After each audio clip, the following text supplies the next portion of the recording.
This is Pankaj Chand Sinha, Assistant Professor, Siemens Group of Institution. Today, my topic is in Oracle DBMS, that is, what is foreign key consistent. इस video में आज हम ये जानेंगे Oracle database के अंदर foreign की कंसिस्टेंट्स क्या होते हैं, फॉरेन की कंसिस्टेंट के द्वारा हम किस तरीके से किसी पर्टिकुलर डेटाबेस के अंदर में, किसी पर्टिकुलर टेबल्स के अंदर में हम किस तरह से फॉरेन की का इस्तेमाल करते हैं। तो चलिए हम इस वीडियो में देखते हैं कि फॉरेन की क्या होता है। Foreign key it's is also called as a referential integrity.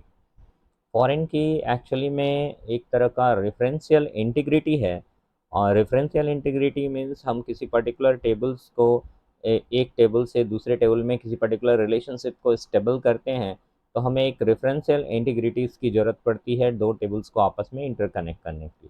तो foreign key consistent is a key using to the link to different table together. दो अलग अलग टेबल्स को हम आपस में लिंक करते हैं तो हम फॉरेन की कंसिस्टेंट का यूज़ करते हैं।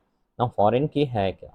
फॉरेन की इज़ अ फील्ड और collection of field in one table that is reference to the primary key in the another table। एक टेबल से दूसरे टेबल में हम प्राइमरी की के द्वारा एक पर्टिकुलर टेबल के रिलेशनशिप को स्टेबल कर सकते हैं एक डेटाबेस से दूसरे डेटाबेस टेबल्स के अंदर में।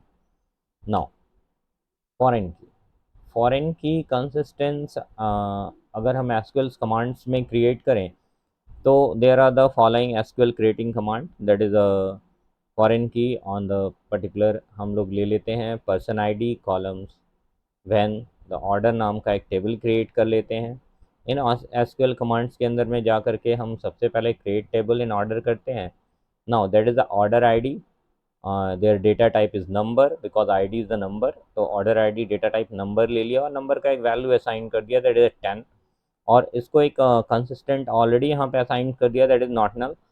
नॉट नल मीन्स अगर हम इस पर्टिकुलर टेबल में, इस पे ऑलरेडी हमने एक वीडियो बना रखा है जो इससे प्रीवियस में आया था। नॉट नल मीन्स होता है इस पर्टिकुलर फील्ड्स के अंदर में हम किसी भी तरह का वैल्यू विदाउट वैल्यू असाइन किए हम टेबल में डेटा फील्ड नहीं कर सकते ना, इसके अंदर किसी ना किसी तरह का वैल्यू असाइन करना ही पड़ेगा हमें।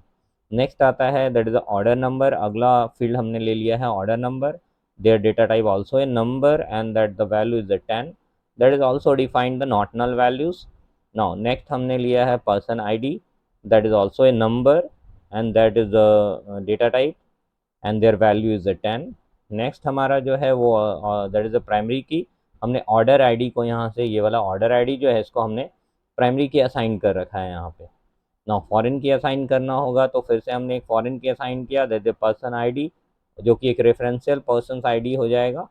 इसको हम यूज़ कर सकते हैं एसक्यूएल सर्वर्स और ओरेकल और एमएस एक्सेस के अंदर में इस पर्टिकुलर कमांड्स को। नेक्स्ट अगर हम देखें क्रिएट ऑर्डर, फिर से हम उस टेबल को देखते हैं तो that is a call create table order. Order नाम का हमने एक टेबल क्रिएट किया। ना order ID number, that is data type number, not null, और यहाँ पे नॉट नल को हमने डायरेक्ट यहीं पे प्राइमरी की असाइन कर दिया। तो ये भी एक तरीका है पर्टिकुलर टेबल क्रिएट करने का। हमने यहाँ पे एक जो है प्राइमरी की असाइन कर दिया इस ऑर्डर आईडी को ही। और now next second is order number, that is also number, means that data type is number and that is also a not null values. Now next हमारा जो हो गया पर्सन आईडी एक नंबर हो गया जो कि एक डेटा टाइप नंबर है इसका, और 10 वैल्यू असाइन किया, और इसे हमने यहीं पे जो है फॉरेन की असाइन कर दिया as a referential person. Person का एक रेफरेंशियल हो गया, that is a person ID. Now to allow naming, एक particular naming of the foreign key consistent है। और for the defined foreign key consistent define करते हैं on the multiple columns using the following SQL statement. जैसे for example अगर हम my SQL की बात करें या एसक्यूएल सर्वर्स की बात करें या ओरेकल्स की बात करें या एमएस एक्सेस की बात करें, तो हर जगह पे हम एक पर्टिकुलर इस तरह का फॉरेन की असाइन कर सकते हैं पर्टिकुलर टेबल्स के अंदर में।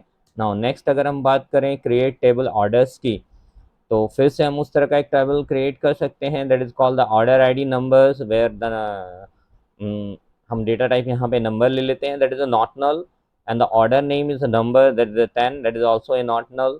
पर्सनल आईडी, हम पर्सन आईडी को ही एक नंबर मान लेते हैं। नाउ नेक्स्ट प्राइमरी की अगर हम ऑर्डर आईडी को डालते हैं, यहाँ पे कंसिस्टेंट्स है, जैसे consistent for example foreign key, तो हमने फॉरेन की का एक consistent and consistent name assigned किया है, that particular name is FK_person order. ये हमारा एक फॉरेन की हो गया जिसको हमने एक फॉरेन की असाइन किया, और पर्सन आईडी को हम फॉरेन की असाइन करते हैं, और as a referential person ID को यहाँ पे फॉरेन की असाइन किया। तो ये भी एक तरीका है क्यूरी लिखने का। इस तरीके से भी हम क्यूरी लिख सकते हैं ओरेकल डेटाबेस के अंदर में, या स्ट्रक्चर्स क्यूरी लैंग्वेज के अंदर में हम फॉरेन की असाइन करते हैं। तो एक और तरीका है कि मान लीजिए कोई कॉलम्स के अंदर में मेरा कोई वैल्यूज़ छूट गया, या मैंने फॉरेन की पर्टिकुलर असाइन नहीं किया, पहले मैं टेबल क्रिएट कर लेता हूँ, आफ्टर देन मैं फॉरेन की असाइन करना चाहता हूँ, तो एक और तरीका है फॉरेन की असाइन करने का, that is called the alter table. तो हम अल्टर टेबल करके भी हम फॉरेन की असाइन कर सकते हैं to create the foreign key consistent on the person ID, जहाँ की कॉलम हमारा जो है ऑर्डर नाम का हमारा टेबल है जो ऑलरेडी एग्जिस्ट कर रहा है या मैंने क्रिएट कर रखा है, तो वहाँ पे भी मैं जाके इसको लिख सकता हूँ। उसके लिए फॉलोइंग एसक्यूएल कमांड हम यूज़ कर सकते हैं। Now alter table, order, order को टेबल अल्टर टेबल कर रहे हैं, फॉर ऐड कर रहे हैं हम यहाँ पे फॉरेन की, कहाँ ऐड कर रहे हैं, that is the person ID. Person ID के अंदर में हमने फॉरेन की असाइन किया। फॉरेन की क्या है, एक रेफरेंशियल की है जो कि एक पर्सन आईडी पे हमने असाइन कर रखा है। To allot the naming of the foreign key consistent, foreign key consistent को हम नेमिंग असाइन करेंगे for the different foreign key consistent of the multiple columns, कई कॉलम्स पे फॉरेन की असाइन किए जा सकते हैं, उनके डिफरेंस नेम होंगे। Now using the foreign SQL statements, हम एसक्यूएल स्टेटमेंट्स को देखते हैं। तो alter table order, that is add consistent foreign key, तो फॉरेन की का हमने एक नाम दिया है consistent name FK_person order. Now foreign की ये हमारा एक पर्सन आईडी हो गया, एक तरह का रेफरेंशियल की है, तो रेफरेंशियल पर्सन्स, और यहाँ पे हमने पर्सन्स आईडी दे दिया, दैट इज सिंटेक्स। नाउ अगर फॉरेन की को ड्रॉप करना है तो हम डायरेक्ट लिख सकते हैं drop a foreign key consistent, और फॉरेन की कंसिस्टेंट को हम ड्रॉप भी कर सकते हैं, फॉरेन की कंसिस्टेंट ड्रॉप हो सकता है इस तरह के फॉलोइंग यूजिंग एसक्यूएल कमांड के अंदर में, लाइक अल्टर टेबल, और हम वहाँ पे ऑर्डर टेबल के अंदर में ड्रॉप कर देते हैं फॉरेन की, बिकॉज हमने नेम दे रखा है वहाँ पे फॉरेन की अंडरस्कोर पर्सन ऑर्डर, तो ये पर्टिकुलर फील्ड जो है ड्रॉप हो जाएगा। उसी तरह से एसक्यूएल सर्वर्स के अंदर और ऑरेकल्स के अंदर भी हम इस पर्टिकुलर कमांड का इस्तेमाल कर सकते हैं। तो आज इस वीडियो में हम इतना ही देखते हैं कि किस तरह से हम बात कर रहे हैं आज फॉरेन की कि फॉरेन की हम किस तरह से किसी पर्टिकुलर डेटाबेस या टेबल्स के अंदर असाइन करते हैं। तो अगले वीडियो में हम ये देखेंगे कि ये सारी चीज़ें हम किस तरह से प्रैक्टिकली जो है ओरेकल के अंदर जा कर के ओरेकल ओपन करके वहाँ पे इसको हम इन प्रैक्टिकली देखेंगे कि हम किस तरह से इसको वहाँ पे असाइन कर सकते हैं। Thank you for watching my videos. इस वीडियो को लगातार वॉच करते रहिए, और ओरेकल में हम नई नई चीज़ें आगे सीखेंगे। सब्सक्राइब कीजिए हमारे चैनल्स को। क्या, thank you for watching videos.